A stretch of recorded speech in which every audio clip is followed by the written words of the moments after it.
Hey there, Terry here. Just a quick announcement that if you like giving voice to depression, you might also like my new podcast, Recoverable. On it, I will be asking experts the top 10 most searched questions about different addictions and mental health conditions and therapies. Look for Recoverable wherever you get your podcasts.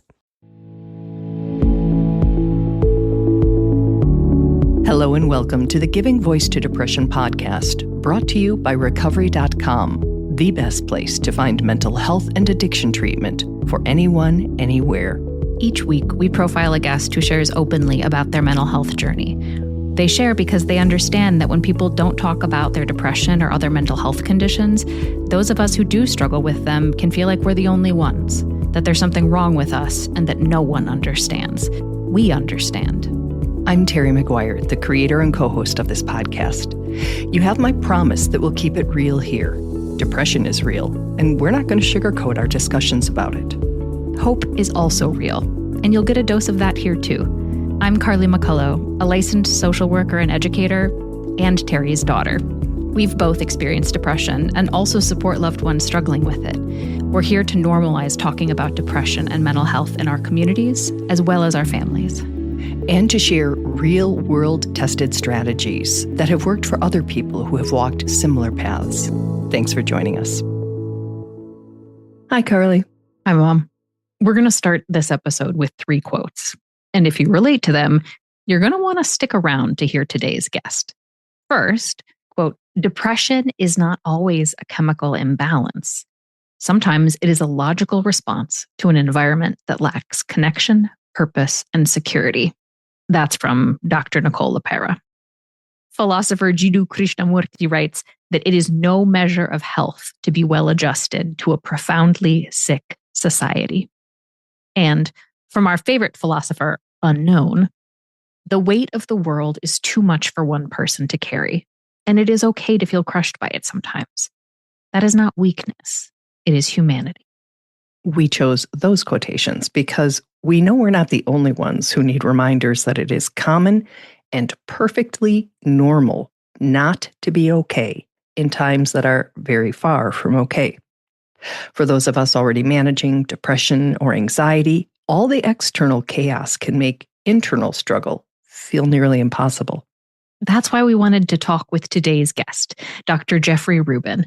He's a pioneer in blending Eastern meditation with Western psychotherapy, so we knew his perspective on how to manage our mental health would resonate with a lot of you. Here is Dr. Rubin giving his voice to depression.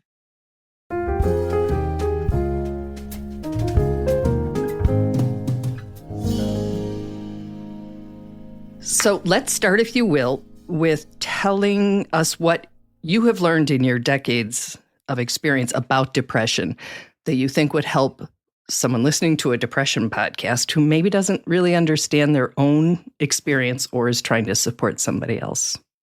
What makes difficult experiences traumatic is the absence of an emotional home for our feelings.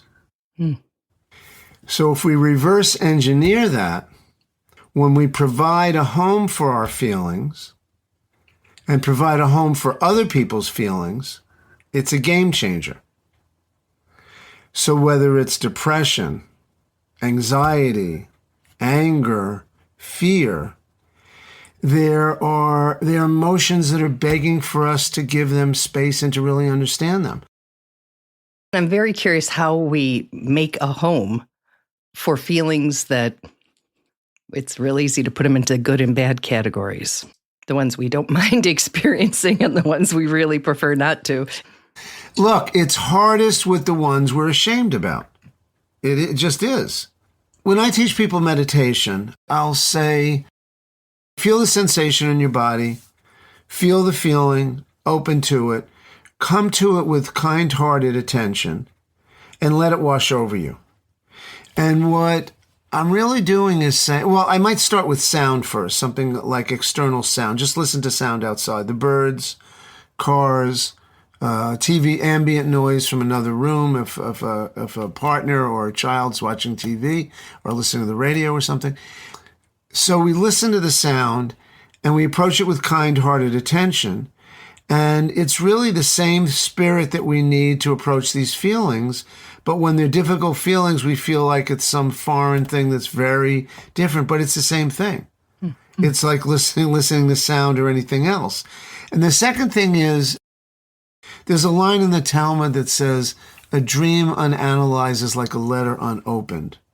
So I think of feelings almost in a Jungian way as messages from ourselves to ourselves about what we need to pay more attention to. So one of the game changers around something like depression is to fight against using it as evidence of our inadequacy. Mm-hmm. Instead, see what it's trying to communicate about what we need to pay attention to. I know it's easier said than done, but that's the direction I think we want to try to go in. Does that make sense? Oh, I wanted to. Tell me what depression might be trying to tell us. One of the things is that there's not enough meaning in my life. Another thing that it can be is there are aspects of my life that are not working. I'm not paying enough attention to friends. I think a big thing that's going on right now is very subtle but yet powerful alienation, because younger people are, I think, substituting texting for phone calls, and we have a lot of artificial contact. It looks like intimacy, but you'll even have couples, I have a feeling, and they'll be in bed and both wide awake, and they might even be texting each other. Yeah, or all right. So we're not having, it's like synthetic versus real food or something. And we can taste the difference, and it makes us feel sad, alienated, more alone. And so one of the things depression is saying is that something is not working we need to pay attention to. So in other words, it's not an enemy trying to humiliate us. It's a potential ally trying to enlighten us.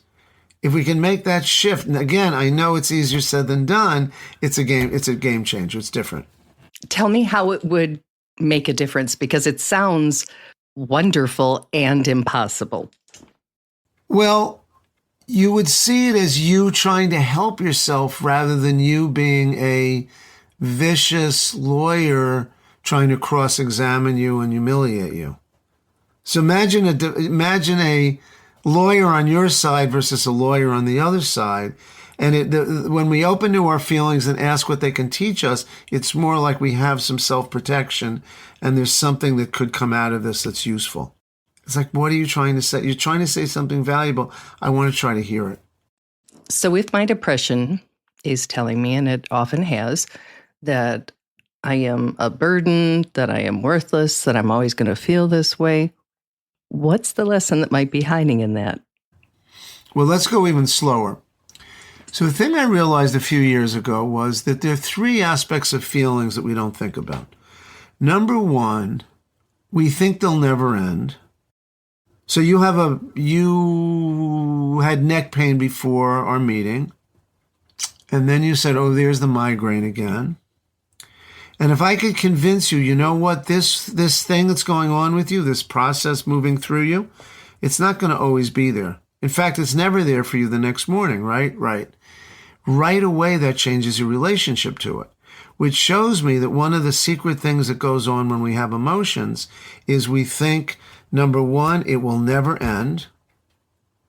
No, and we don't remember all the times it did end. Number two, we have the fantasy we're the only one, which just creates secret shame and humiliation. And isolation. And isolation. I'm the only adult that doesn't feel I have it together. I'm the only adult who feels I'll never find love. I'm the only adult who feels I'm always a burden, whatever the specific story is. And they're important to figure out, but we think we're the only one. We think it will never change, and we think somehow it's transparent. That walking around, I'm emotionally naked, and everyone can see my inner horrible world, and there's a scarlet letter on me, and I'm worthy of humiliation. Most people will have no clue. Go, Terry feels that, Jeffrey feels that, I didn't know that. So that's a start for me, is remembering those three things. The feeling will not always be there. Feeling is valuable if I can figure out what it means. It's something that many people have experienced and will experience. And it's not always transparent to everyone. I'm not a laughing stock in front of everyone, which we think we are when this stuff arises. We tend to. How would understanding those things, those truths as you present them, help me better manage my emotions, my mental health, my depression specifically? Well, one of the things is with depression, like anything else, we have the depression and then we have a reaction to the depression. We add on one level. There's the level of what's going on, and then there's the self-contempt about what's going on. That's extra. It has nothing to do with what's going on, except that we do the same thing to ourselves in the face of the depressing feelings. I'm terrible, I'm loathsome for having these feelings.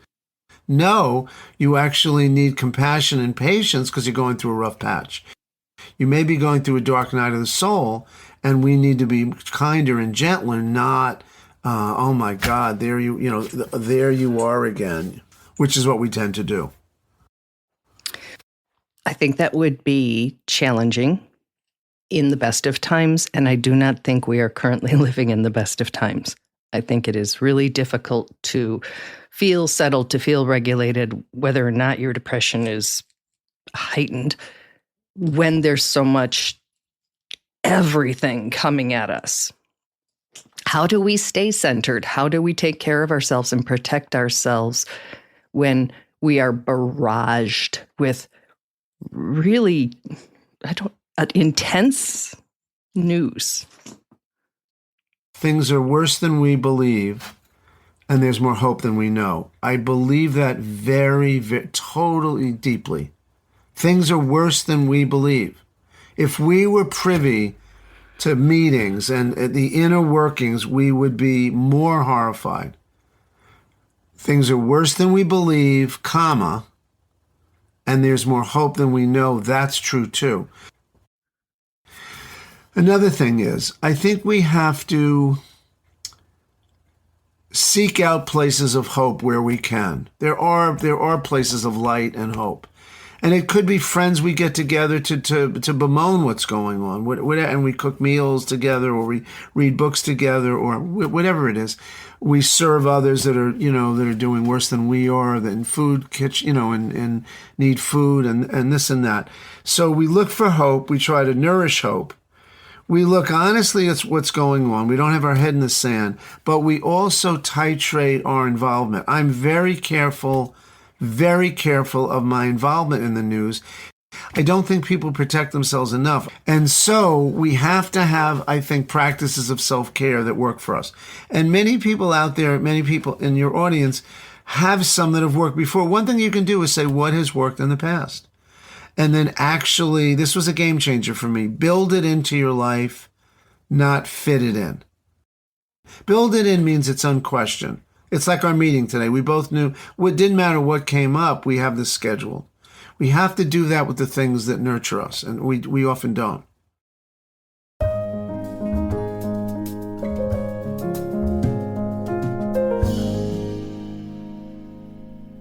Oh, wow, Mom. Dr. Rubin is so right that we have to build a system, a way of living that includes those things rather than just fitting them in when they work. But it's so hard. It is hard, but if we don't, I know for a fact, personally, then they don't happen. Because I mean to do 1,000 things that would be good for me, that would ground me, that would center me, that would allow me to better pivot or handle the things that are going on in the world that complicate what's going on in my body and my brain. But I don't do them nearly as often as it would be helpful for me to do them. I know that there are some like to-do list stationary things that I've seen that at the bottom, in addition to the things that you feel like you have to do, there's some visual cues or reminders of some of those other things, right? If it was, I'm going to call a friend, I'm going to take a walk, I'm going to take the dog out. Right. Build it in.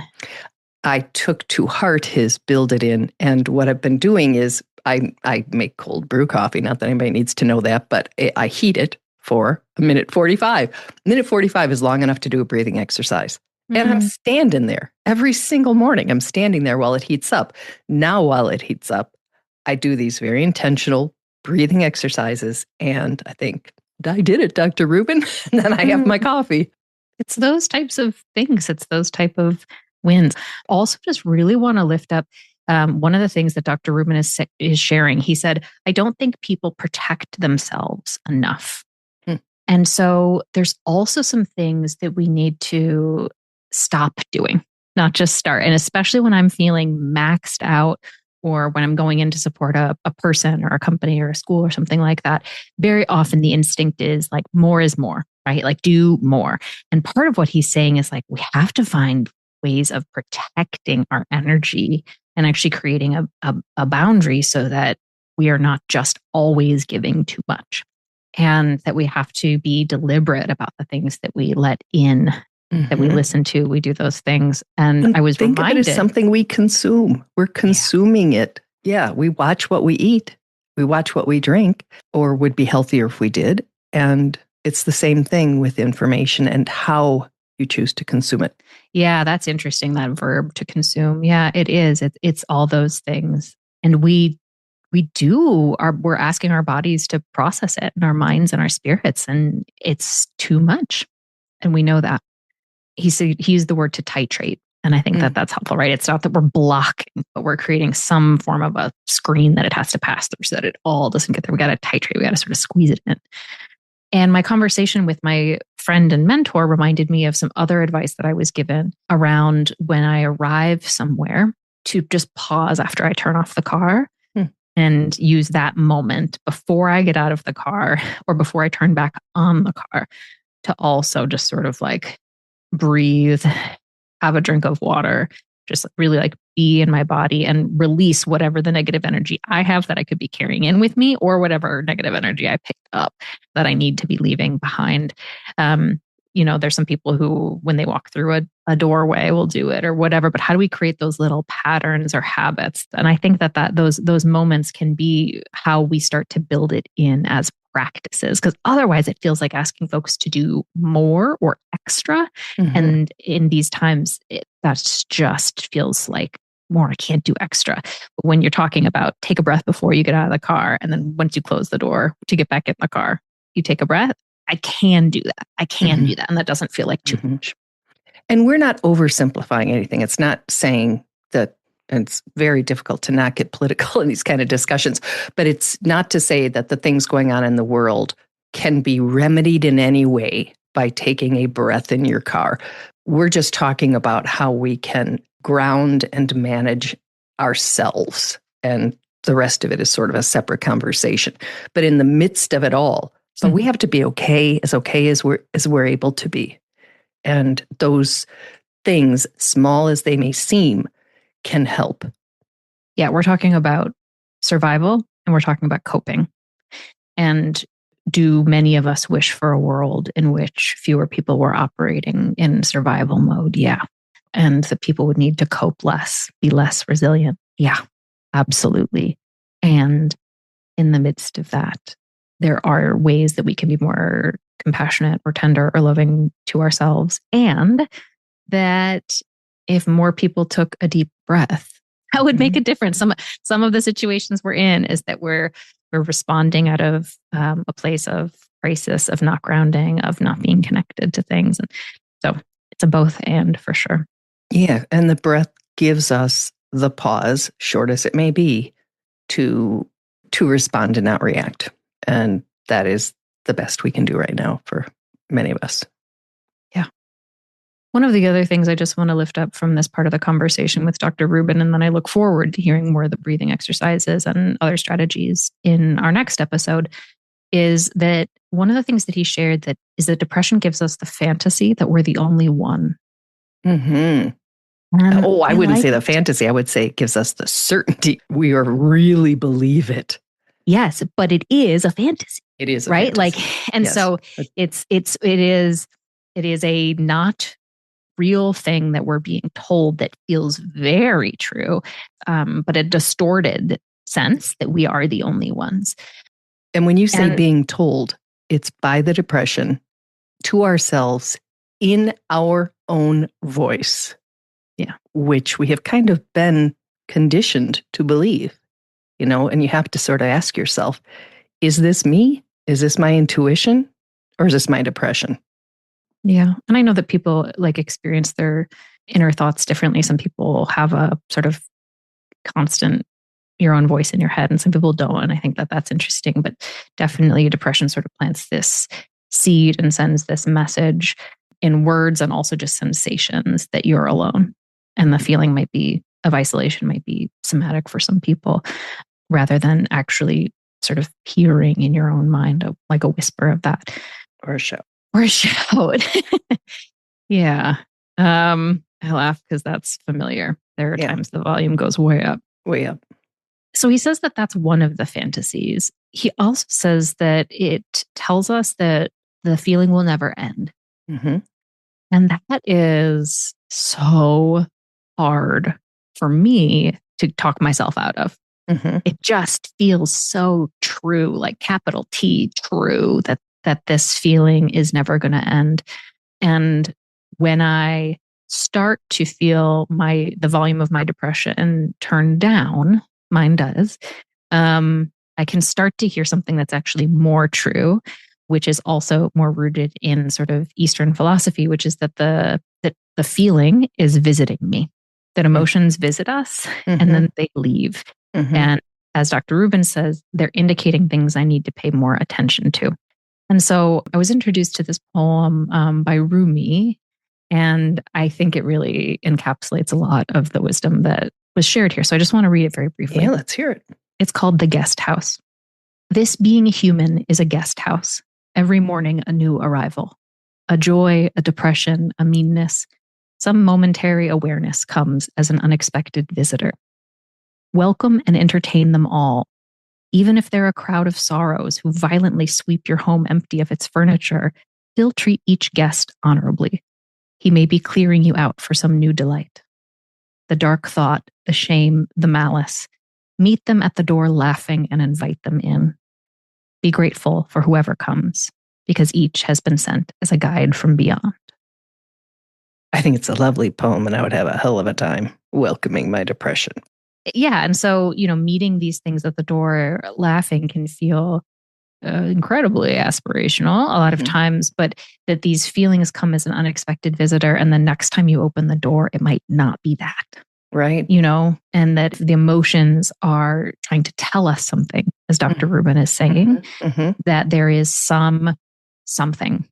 There's a reason that this guest is here, and there's something that we can get from it and learn from it about ourselves, and it won't stay forever. Yeah. So good to see you. There's a hotel down the road or on another continent. Now's not good for me. But yes, just another invitation of another way of thinking about things rooted in some Sufi culture. Mm-hmm. Thank you. There's truly an entire globe of strategies for how to navigate wellness. And when we're only looking to certain traditions, we are missing out on other ways that have helped in other parts of this incredibly complex planet. We'll be back next week with more from Dr. Rubin.